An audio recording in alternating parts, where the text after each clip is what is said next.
Vamos lá, vamos dar início à nossa segunda aula da disciplina Saúde, Enfermagem, né, em Saúde Coletiva. Deixa só aqui deixar mais evidente para todos nós. Então, sejam todos bem-vindos a essa nova videoaula. Espero que vocês tenham compreendido a primeira parte da disciplina, onde a gente fez uma contextualização histórica, né, conceituando a saúde coletiva, o surgimento, até a garantia da saúde como direito de todos, né? Direito de todo cidadão e dever do Estado. Então, nessa segunda parte, nós vamos discutir a saúde coletiva e a saúde pública, tá bom? Então, o que é a saúde, né? Vou bater sempre nessa tecla, porque é muito importante que todos nós, profissionais de saúde, nós tenhamos esse entendimento desse conceito com relação à saúde, que é um conceito pequeno, porém muito amplo. Então, saúde é um completo estado de bem-estar físico, mental e social, e não meramente a ausência de doenças, segundo a Organização Mundial da Saúde. Já a saúde coletiva é um conjunto, né, de ações de caráter individual e coletivo, situadas em todos os níveis de atenção do sistema de saúde, voltadas para a promoção da saúde, a prevenção de agravos e tratamento e reabilitação, centrado na qualidade de vida das pessoas e do seu meio ambiente, levando em consideração o contexto histórico e estrutural da sociedade. Então, a saúde coletiva, ela centra, né, a sua atenção na qualidade de vida das pessoas, né, da coletividade, levando em consideração a questão do meio ambiente, por isso que a gente discutiu aqueles temas, né, trabalho infantil, saneamento básico, né, meio ambiente em si, toda a poluição, porque tudo isso traz agravos à saúde da população. Por isso que é importante a gente ter, né, esse conceito mais amplo sobre saúde, porque saúde é um completo bem-estar de muita coisa, né? E aí tudo isso envolve a saúde pública, né? As ações de saúde coletiva têm como eixo norteador as necessidades sociais em saúde. Nesse sentido, preocupam-se com a saúde do público, sejam indivíduos, sejam grupos étnicos, sejam gerações, classes sociais e populações, instigando uma maior e mais efetiva participação da sociedade nas questões da vida, da saúde, do sofrimento e da morte, na dimensão do coletivo e do social. A saúde coletiva se propõe a utilizar como instrumento de trabalho a epidemiologia social ou crítica, que, aliada às ciências sociais, prioriza o estudo da determinação social e das desigualdades em saúde, o planejamento estratégico e comunicativo e a gestão democrática. Então, como nós estamos num contexto de política pública, né, a gente precisa se colocar nessas políticas. Como que eu atuo nessa política pública? Como que eu atuo nessas ações? Como que eu atuo na saúde coletiva? Seja dentro de um equipamento da atenção básica, que a gente vai discutir posteriormente, seja no equipamento de média complexidade, como o hospital de pequeno porte, ou alta complexidade, né? Que tem muitos técnicos de enfermagem que trabalham em hospitais de alta complexidade. Então, qual a importância do técnico de enfermagem na saúde coletiva? Né? Então, é uma indagação que eu vou trazer para vocês e que no finalzinho da aula nós vamos estar discutindo, tá ok? Então, fica o questionamento para que vocês comecem a se colocar dentro do que eu falo, né, durante essas aulas, porque a gente precisa se entender, compreender qual o meu papel, qual a minha importância dentro desse contexto que eu estou estudando hoje, né? Porque futuramente hoje vocês estão vendo a teoria, mas futuramente vocês vão estar na prática, né? Então, saúde pública. Sei o que é saúde, sei o que é saúde coletiva, agora eu preciso entender o que é saúde pública. A saúde pública é o campo do conhecimento e atividades que tem por objetivo a promoção, a proteção e a recuperação da saúde da comunidade. Identificar e elevar os níveis de saúde da comunidade através de medidas de alcance coletivo, da motivação e participação ativa da população e da organização de seus recursos, assim como algumas práticas para conservar a saúde, impedindo a instalação da doença. Então, a saúde pública ela é um campo do conhecimento, né, que trabalha com essas três vertentes que são muito trabalhadas dentro né, da saúde pública, da saúde coletiva, dos equipamentos de saúde do Sistema Único de Saúde, que é a promoção, a proteção e a recuperação da saúde. A saúde pública, ela atua frente a algumas características, né? Então, a sua atuação, ela é intersetorial e multidisciplinar. Sua atuação não se reduz ao denominado setor de saúde. Débora, o que é isso?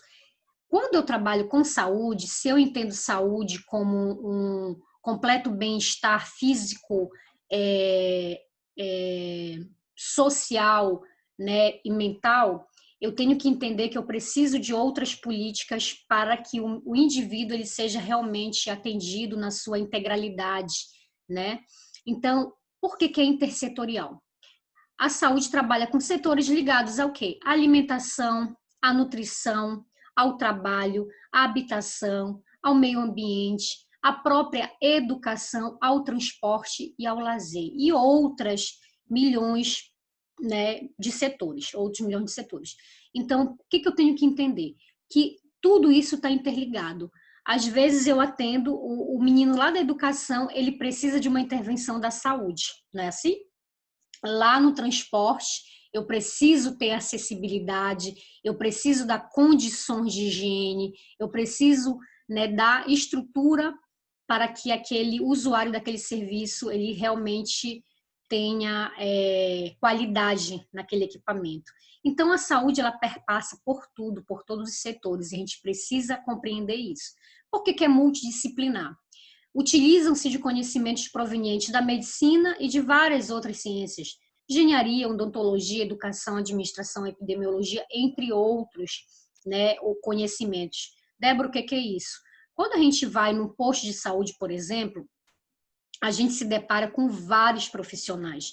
Isso é multidisciplinar. Isso é uma característica da saúde pública, né? Eu tenho, né, em todos os postos de saúde, por exemplo, um médico, né, técnicos de enfermagem, enfermeiros.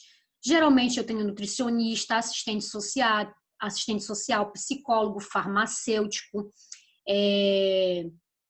Às vezes eu posso ter um atendimento de um psiquiatra ou de um fonoaudiólogo, enfim, né? Eu tenho multiconhecimentos, eu tenho multiprofissionais, né? Isso dá uma eficiência maior ao meu atendimento, né? E dá uma qualidade maior, porque eu ofereço vários serviços àquele cidadão, àquele usuário que eu vou atender. Isso é muito importante também. Tipos de saúde, né? É importante a gente conhecer alguns aspectos da saúde. A gente tem a saúde física, a saúde mental e a saúde social. Aí a gente vai caracterizar, né, cada uma delas para que a gente compreenda melhor, tá bom? Bom, o Estado deve prover melhorias na condição de vida das pessoas em infraestrutura, educação, saúde, segurança e vários outros setores. A Organização Mundial de Saúde, né, a OMS, tem um conceito de saúde que é o completo bem-estar físico, mental e social e não só a ausência de doenças. Mas o que seria essa saúde física, mental e social? Bom, a saúde física, ela engloba a condição geral do corpo em relação a doenças e ao vigor físico. Para uma pessoa ser considerada saudável, ela deve ter doenças e possuir um metabolismo que apresente um bom funcionamento. Uma infância saudável, né, tem a ver também com a genética e condições de trabalho. São algumas das coisas que influenciam na saúde física. E aí eu lembrei, né, da questão que eu passei para vocês, eu espero que vocês tenham alcançado, né, bons resultados com a pesquisa. Trabalho infantil. O que o trabalho infantil tem a ver com saúde? Né? Se eu for analisar como é que é a saúde física de uma criança que trabalha, por exemplo, naquela imagem, catando lixo, provavelmente para reciclagem, né, ou para outros fins, e ela trabalha em condições subhumanas, né, sob o sol forte, às vezes mal alimentada, né? Como que essas condições elas vão prejudicar a saúde física dessa criança, né? É isso que a gente tem que entender. Por isso que a gente precisa compreender todas as situações para que eu tenha realmente o um entendimento do que é saúde, saúde no seu conceito amplo, tá? Saúde social.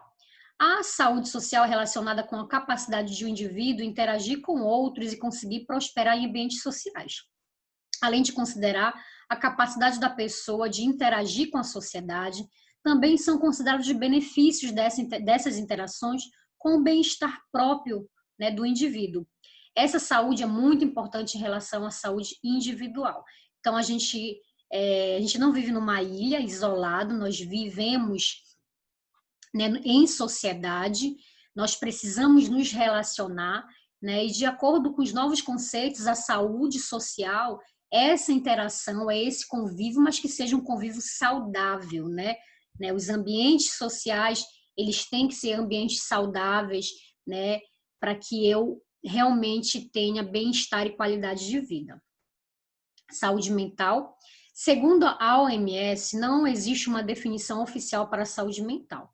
Coisas como diferenças culturais, teorias concorrentes e julgamentos subjetivos afetam em como a saúde mental é definida.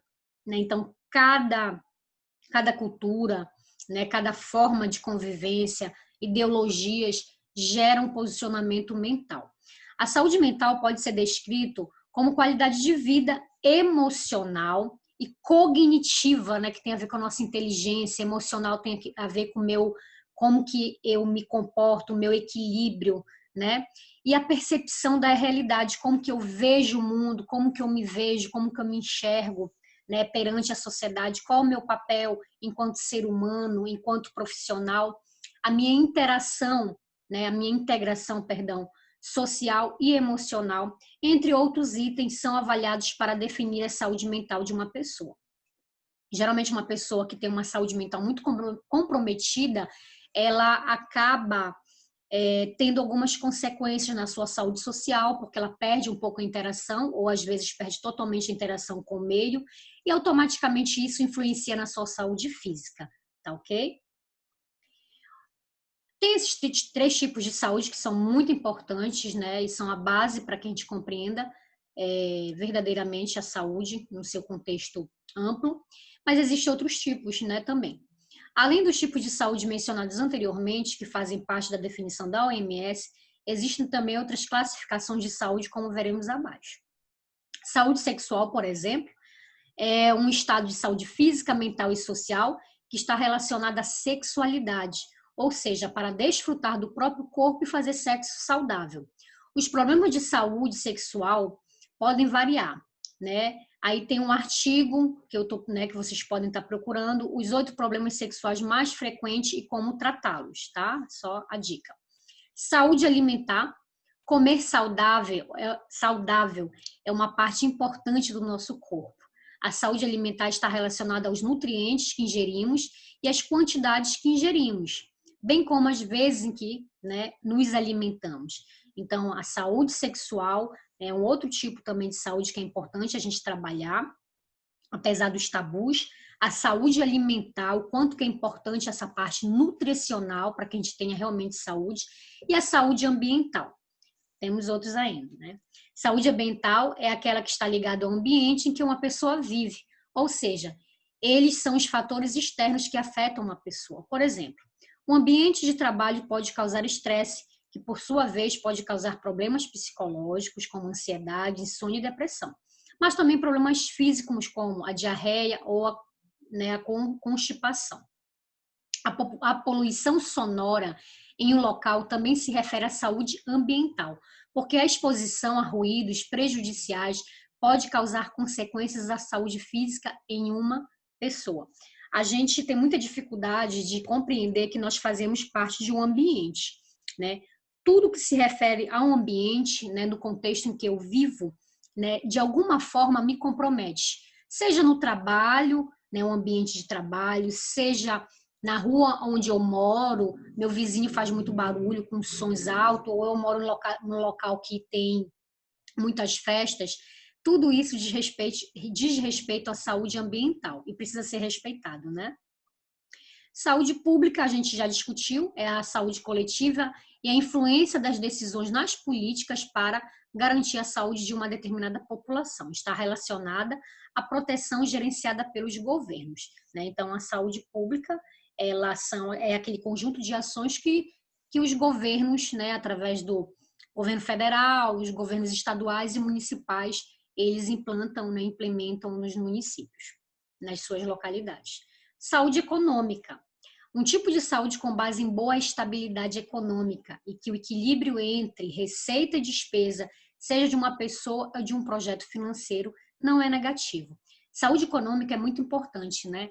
Quem nunca se viu diante de dívidas e, em função das dívidas, perdeu o sono, perdeu a paz, perdeu a qualidade de vida e automaticamente isso influencia, né, na sua saúde, seja ela emocional, seja psicológica e que acaba acarretando alguns comprometimentos na saúde física. Saúde da família. Família é importante no desenvolvimento de uma pessoa e sua saúde, mas há famílias que são consideradas tóxicos, né? Assim como os relacionamentos também. Possuem influência nociva por causa de seus padrões relacionais. A boa saúde da família afeta positivamente seus membros.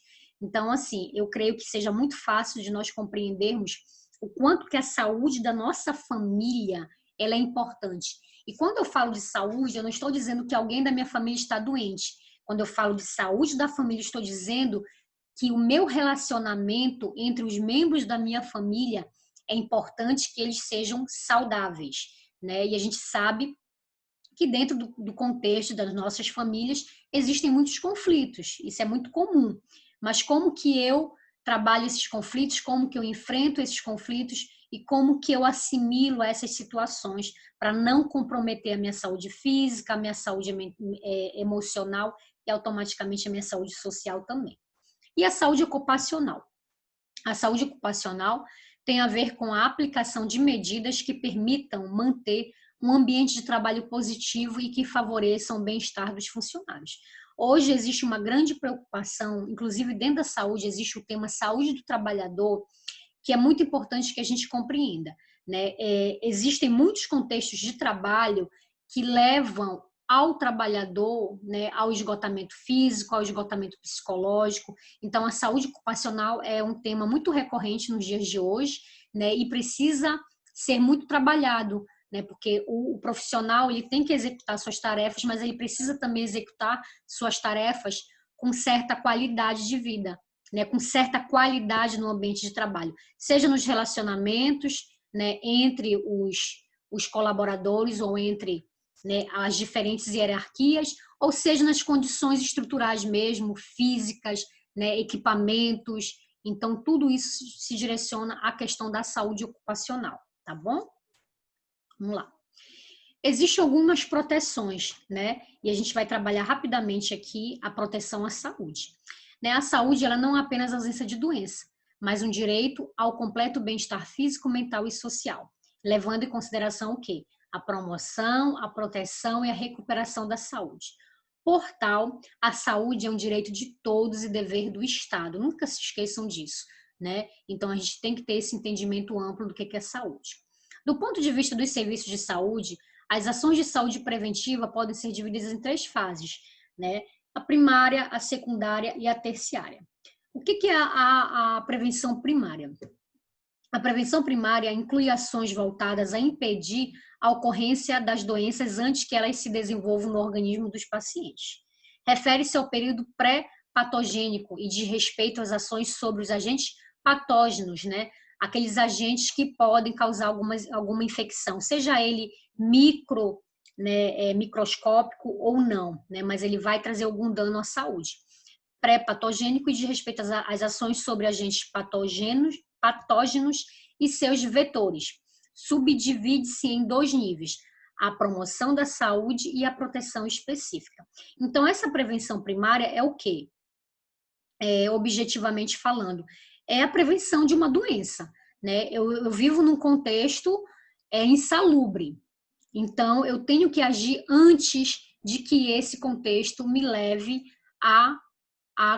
esse contexto leve a causar algum dano à minha saúde, seja na minha saúde física, seja na minha saúde mental, seja na minha saúde social. Então, assim, eu preciso prevenir. Então, são as ações voltadas ao impedimento dessas ocorrências. A prevenção secundária. As ações de prevenção secundária ocorrem em situações nas quais o processo de doença já está instaurado, né? Então, eu não consegui me prevenir, eu já estou, né, iniciando um processo de doença. A intenção é propiciar uma melhor evolução clínica para os indivíduos afetados, impedindo ou retardando a evolução das enfermidades através da execução de procedimentos diagnósticos e terapêuticos. Por isso que é tão importante a gente, quando a gente começa a perceber, né, alguns sinais, alguns sintomas, a gente procurar logo uma interferência médica, né, uma interferência na saúde.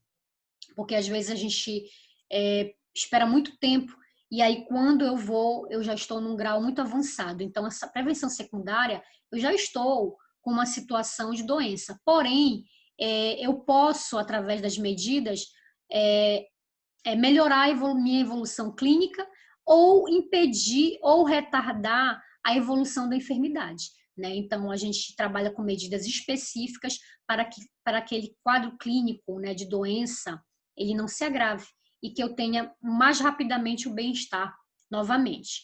Além disso, as ações da fase secundária também têm como meta interromper ou reduzir a disseminação da doença em uma população específica.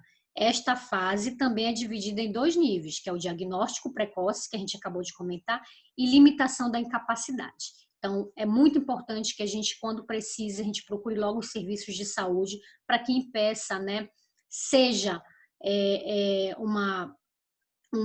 um desenvolvimento de uma doença mais grave, ou seja, para que eu impeça a infestação, né, no caso de um vírus, por exemplo, ou de um vetor, né, eu não contribua para que se proliferem mais doenças no meu ambiente. Ok? E a prevenção terciária? Nesta fase, as ações preventivas ocorrem quando o quadro patológico já evoluiu a ponto de se manifestar de uma forma estável a longo prazo. Então, eu já estou no estágio um pouquinho mais avançado, né, um pouco mais prolongado, né, cura com sequelas ou cronificação. Tais situações exigem cuidados preventivos e específicos, para que as limitações impostas pela doença prejudiquem o mínimo possível a vida das pessoas, famílias e comunidades afetadas. Em relação às condições crônicas, uma questão particularmente complicada é a manutenção da adesão do paciente às ações de cuidado de longo prazo, né? A gente evidencia muito no contexto de saúde que tem muitas pessoas, quando chegam nessa questão, já nessa fase, né, de um quadro patológico já evoluído, as pessoas têm muita dificuldade em manter, em aderir, né, ao tratamento, ao cuidado, que talvez demore um período muito longo, né? Então, há essa dificuldade. Então, é muito importante que o paciente, vocês vão evidenciar isso, né, no contexto de saúde pública, né, e também privada, a dificuldade, às vezes, de lidar com algum paciente que se nega ou a aderir ao tratamento ou a manter o tratamento, né, porque às vezes não consegue respeitar aquele prazo que é estabelecido, que é importante para a cura, né, desse indivíduo. Ok, gente? Vamos lá. E aí, gente, a gente chega ao final dessa parte e eu quero perguntar para vocês. Qual a importância, né, voltando lá que eu pedi para que vocês analisassem, qual a importância do técnico de enfermagem na saúde coletiva, na saúde pública, na saúde, né? Vocês podem ficar com esse leque aberto. Lembrando que o técnico de enfermagem, ele compõe a equipe de enfermagem, né, da saúde. Então, essa equipe ela é bem ampla, são técnicos, né? Existe um conceito de auxiliar de enfermagem, os enfermeiros, né? É uma equipe muito grande que compõe, né, geralmente esses equipamentos. E aí, qual o papel, qual a importância desse técnico de enfermagem na saúde coletiva? Então, essa é a nossa atividade, né, dessa segunda parte, né, da saúde coletiva, e eu quero um trabalho escrito. O primeiro trabalho foi um trabalho em grupo, agora eu quero um trabalho individual. Pode ser escrito, pode ser digitado, escrito desde que seja legível, né? E a data da entrega na próxima quarta-feira, mesmo procedimento na escola, dia 17 de junho de 2020, tá bom? E aí, eu vou mostrar para vocês aqui algumas referências, né? que vocês podem estar pesquisando. Além de ter a apostila, né, que a escola disponibilizou para vocês, a gente tem que estar se utilizando de algumas ferramentas. Hoje nós nos utilizamos muito das ferramentas tecnológicas, né, dos sites, que são sites dignos, né, que tem informações verídicas. É importante que a gente pesquise também sites de confiança, né, sites confiáveis. E como eu até citei anteriormente, o próprio Ministério da Saúde ele oferece uma plataforma riquíssima de informações. Então, ciência e saúde coletiva, saúde de A a Z, que é dentro do site do Ministério da Saúde, saúde coletiva, dialogando sobre interfaces temáticas, na verdade um livro, né, tem uma versão em PDF riquíssimo, é um pouco complexa a leitura, mas assim, eu sempre gosto de falar e pensar de que vocês estão no nível técnico, né? Vocês não estão mais no ensino médio. Por isso, vocês precisam também começar a explorar outras literaturas um pouco mais abrangentes, um pouco mais complexas, porque, como eu falo, todo conhecimento é válido e o conhecimento só nos enriquece. Então, nada se perde, né, em termos de conhecimento. Então, é importante que a gente transite, né, nessas referências que são muito ricas. E enfermagem de saúde coletiva também é um material em PDF, material um pouco extenso, porém bem importante para que vocês compreendam como é que funciona, né? Como que se desenvolve o trabalho da enfermagem. Quando eu falo enfermagem, eu estou me referindo a toda uma equipe, não só ao enfermeiro, né? Aos técnicos, a toda a equipe que compõe a enfermagem, dentro da saúde coletiva, dentro do Sistema Único de Saúde, dentro de uma saúde pública. Tá bom, gente? Então, espero que vocês tenham compreendido. Dúvidas, me procurem. Então, estou à disposição de todos vocês. Tá? Obrigada, até a próxima aula. Abraço a todos, viu? Beijinho, tchau.